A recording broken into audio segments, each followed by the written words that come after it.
এখন আছি বরফ দেখার জন্য। ওই যে বরফ, বরফ আমাদের ফাঁকি মেরে চলে যাচ্ছে। আরেকটু করে যেতে যেতে বসে আছি। এই যে পেছন দিকে বরফ, এখানে দেখো দারুণ আসছে।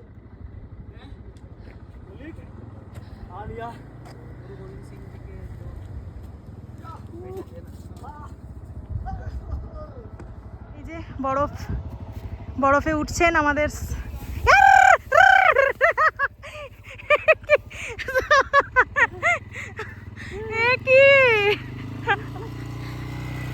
দেখো সাবধানে, বরফ ইজ টু মাচ ডেঞ্জারাস। বরফে চলে এসেছি, অনেক ফটো ভিডিও করেছি শাড়ি পরে, আমার ড্রিম লুক পূরণ হয়ে গেছে।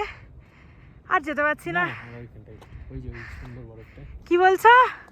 ও সুন্দর বরফে যাবে, আমি মরে যাচ্ছি। ড্রেস চেঞ্জ হয়ে গেছে, শাড়ি খুলে নিয়েছি।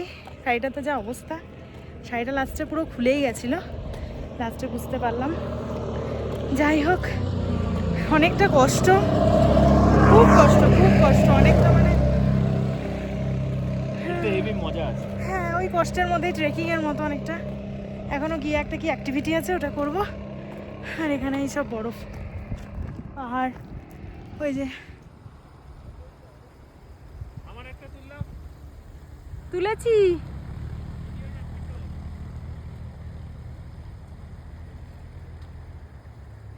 এই সেই সৌন্দর্য। হ্যাঁ হ্যাঁ,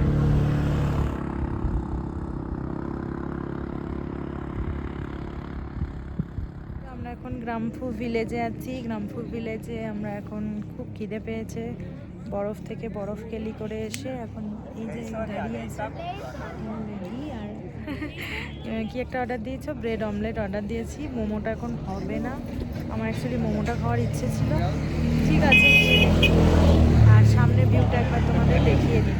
এই যে এই হচ্ছে ভিউ, এই ভিউয়ে এনজয় করতে করতে আমরা খাচ্ছি। চারিদিকে পাহাড়।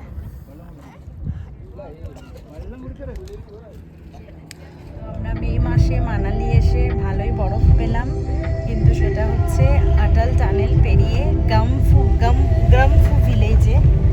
এখন অটল টানেল হয়ে রোটাং পাস যেটা যায় সেটা বন্ধ, সেই জন্য এখানে ক্রাউড আছে। আর 10-15 দিন পর যখন রোটাং পাস খুলে যাবে, তখন সবাই ওখানেই যাবে রোটাং পাসেই বরফ দেখতে। যাই হোক, আমরা প্রচুর বরফ এনজয় করেছি, প্রচুর বরফ নিয়ে খেলেছি, স্যাটিসফাইড। আমাদের এখানে পুরো 7,000 মতো টাকা লাগলো আলাদা করে, মানে জিন্স ছাড়া। তো তোমরাও যদি মে মাসে আসো তাহলে এখানে আসবে বরফ দেখতে গেলে। তো চলো, আমরা এখন গ্রামফু থেকে নামছি, আবার অটল টানেল হয়েই ফিরবো। এখন আমরা হচ্ছে একটা আলাদা ক্যাবে করে যাচ্ছি। এবার সোলাং ভ্যালিতে নামবো, সোলাং ভ্যালিতে নেমে একটু মোমো খাবো, দেন আবার যাবো। পেছনে ওই যে অটল টানেল, অটল টানেলে আছি। ফেরার পথে জাস্ট ভিউটা দেখাচ্ছি।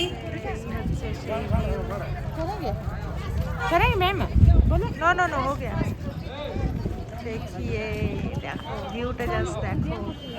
আর এইটা হচ্ছে অটল টানেল, এটা 10 কিলোমিটার টানেলের মধ্যে একদম পুরো যেতে হবে। ওই যে এই দিয়ে ঢুকে গেল, সেই ভিডিও আছে, সব শেয়ার করেছি। One is view from return আসার।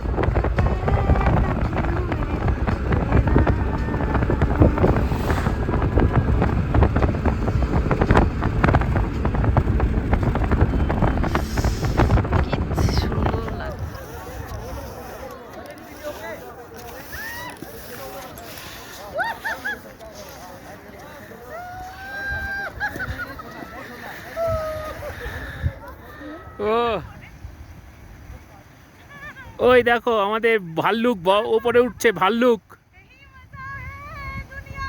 এই এ আস্তে আস্তে, এ ভাল্লুক হচ্ছে।